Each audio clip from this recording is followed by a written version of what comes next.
Hello everybody, Razorblade Mango here. First of all, I would like to apologize for the lack of videos these past couple of, what seems like the last week or so. I've still got PlayStation, PSX videos in the work. However, I wanted to have one of my friends who went with me to be there as well to record it, and we just haven't had the chance to collaborate yet. So those videos will be on hold until my friend and I can meet up and record them. Also, I've got to get Final Fantasy 15 out there. I've got to do both my final wrap-ups and my spoiler-filled final wrap-ups. So because I've beaten the game now, so I will have to get those videos out sometime this week. So look out for those, hopefully. And of course, I've got to do my cream of the crop because I've finally narrowed it down to 5 games that I really think are the best of the year. I know I said in the last video that I would be excluding games that have microtransactions, but I've gone back on that because I don't want shitty things like that to take away what an overall great game, how overall great the game is. So I will include games with microtransactions, just have a little asterisk next to them where I mention it. So this is The Last Guardian, which is like Final Fantasy 15, a game that I thought I would never ever have on this channel.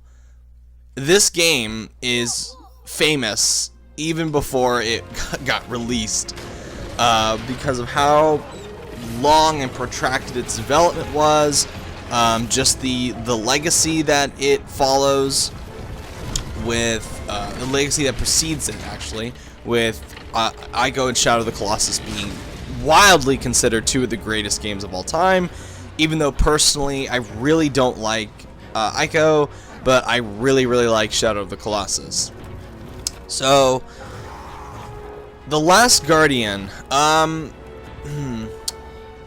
first of all, I do like this game to an extent, and I think it's an interesting game that really reflects multiple generations, for better and for worse, mostly for worse in some situations, but it is a fascinating game because it is a game that takes obvious influence from the PlayStation 2 era, the PlayStation 3 era, the PlayStation 4 era, and in my opinion, this game, as far as its AI and technology goes, is, I think, a generation too early, because it affects not only the gameplay, but the graphical quality as well, the frame rate. I think this game, honestly, should have been scrapped and redone with PlayStation 5 technology, because this game, even on a PlayStation 4 with PS2 and PS3 mechanics and graphics, it runs like shit on a regular PS4. I've heard on the Pro it can keep a steady 30 frames, but on the regular PS4, oh my god, it will plummet to like 10 to 15 frames a second. And that's not good for a game that's been in development for this long. Also, the gameplay is kind of poor in terms of like user friendliness. Like, it's really unreliable at times. The camera is a goddamn mess sometimes. The AI of Dogbird can really suck at certain points. There's a puzzle I'm stuck on right now where I have to rely on the Dogbird's AI, and it just isn't fucking happening. It's not happening at all. So, did not like that. And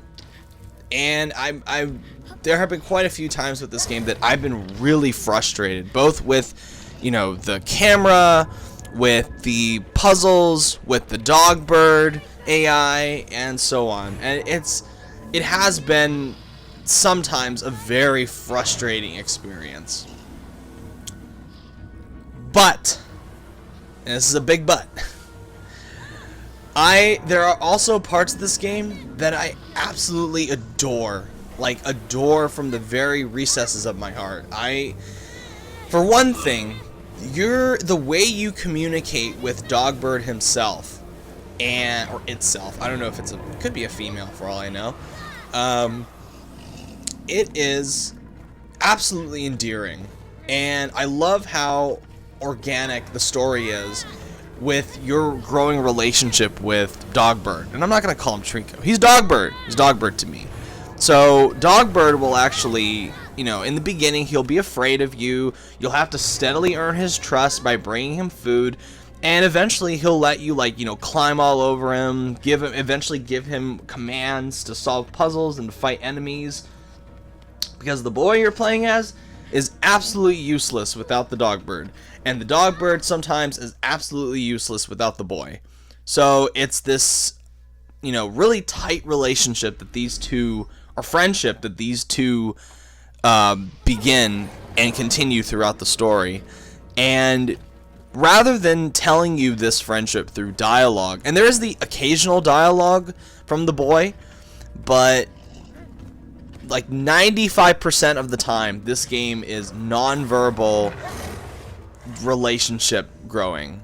And it's quite beautiful because there are moments where your boy doesn't have to say anything, and the Dogbird will know exactly what you mean, and he'll do it, and he'll react, and he actually is like a big pet, where I have dogs that behave like Trico, and even though it is frustrating most of the time when the Dogbird doesn't do what you want it to do, there are those times where when it's frustrating, it actually can be kind of endearing, especially for a dog owner like me, where I have dogs that behave almost exactly like Dogbird.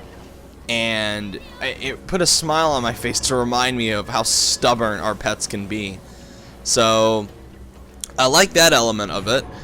To an extent, of course. I'm not gonna be one of those people that says, "Oh, but the frustration is what makes the game so great." And it's like, no, it's not. I mean, occasionally it's amusing, but it still is frustrating as hell. The world itself, of course, Team Ico is like a masterclass in world building, where they don't have dumps of exposition, dumps of lore, and yet both of the worlds that they created, even though I'm not a fan of Ico, I absolutely love the architecture, the very organic world that is built around this game. Like, I've said this multiple times about multiple different open world games, where the character has to be in the world itself. Like, you can't just dump all this narrative crap on us and expect to legitimately care about this world. And it's even more challenging when there is no narrative dump. When it's just the world, you have to make it that much more alive.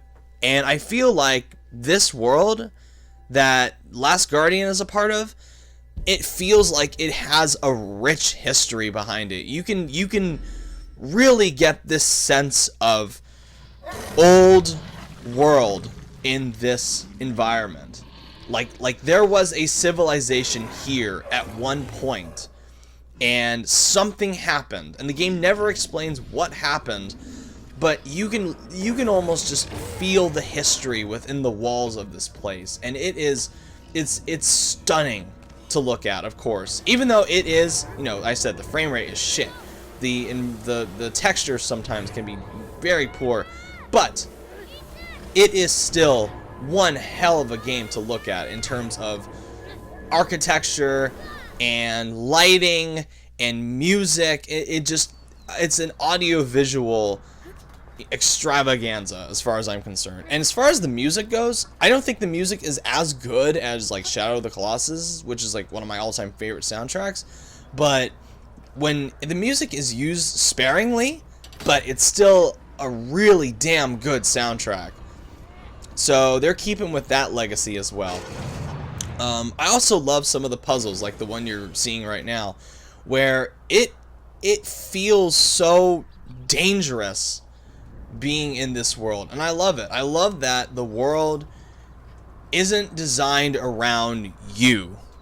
Like, I hate that in a lot of games where, like, Watch Dogs is my go-to example, where I feel like the world was just built. It's just this big empty thing for you to run around in. But The Last Guardian to me feels like this world where I am making an impact on its structure, where it feels both alien and I don't know how to say this, navigable. I don't, like, you're able to navigate it pretty well. I guess that's the word. But it's a really interesting world, and the puzzles sometimes are really cool, like this one. Even though right now the fucking Dogbird AI won't turn around to jump to the next pillar. So I hate that. I hate that about The Last Guardian. I hate that sometimes when the puzzles strictly rely on your wits and jumping, that's fine. When it relies on the Dogbird AI doing something, it sucks. Because sometimes the Dogbird won't know what to do, so you'll literally have to, like, restart the game from a checkpoint in order to trigger what you want the Dogbird to do. And that, I feel like, is fucking inexcusable. I absolutely hate it. I don't know what else there's to say else about The Last Guardian. I would need to play it more to get my final thoughts. I kind of don't want to at this point, because this puzzle is really pissing me off. And this isn't the one I'm talking about. The one I'm talking about comes much later, that relies on the Dogbird AI. So, yeah, I have mixed feelings about The Last Guardian. I like it, and it's like a case-by-case basis, where right now I'm more frustrated with it than enthralled by it. But if I had made this video earlier, I would have told you, I would have had more positive things to say. I would have said, you know, I feel like I'm really developing a friendship with this bird, like the Dogbird AI. Well, actually, you know, I still can say that. The Dogbird AI, when not involved with puzzle solving, like if it's just being idle, and if it's just sitting there, and the kid is like interacting with it, it is probably the most natural, lifelike creature I have ever encountered in a game.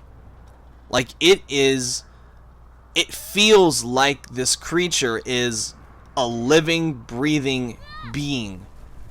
And I love that. And when it gets injured in battle, when I see it bloodied, I get genuinely upset, because I feel like I'm developing this relationship with the Dogbird, and he helps you a lot of the time. You are completely powerless when it comes to combat. He will help you in combat because he's the only one that can kill shit. So yeah, I have mixed thoughts on The Last Guardian, but right now, it's more frustration than positive. That could change later on. So yeah, like right there. See, I had to like command the Dogbird to turn around, because the Dogbird couldn't figure that out on its own when I was on its back earlier. So that's ridiculous. That needs to be fixed immediately. Oh god. I forgot that had happened. But yeah, it's also cool set pieces like this, where you're like risking falling to your death on these really loose architectural structures like these pillars, and I like that kind of shit. I like that. So, anywho, that's The Last Guardian. I think it's okay so far. If I were to put any adjective to it, it's okay. It's definitely not a cream of the crop contender, but it's an interesting game that I feel like is both a generation too early and a generation too late in different ways. So take that how you will. Anyway, thank you guys for watching. If you like to see, subscribe. Let me know what you think about The Last Guardian. If you like it, if you hate it, let me know. And as always, have a good one, guys. Take care.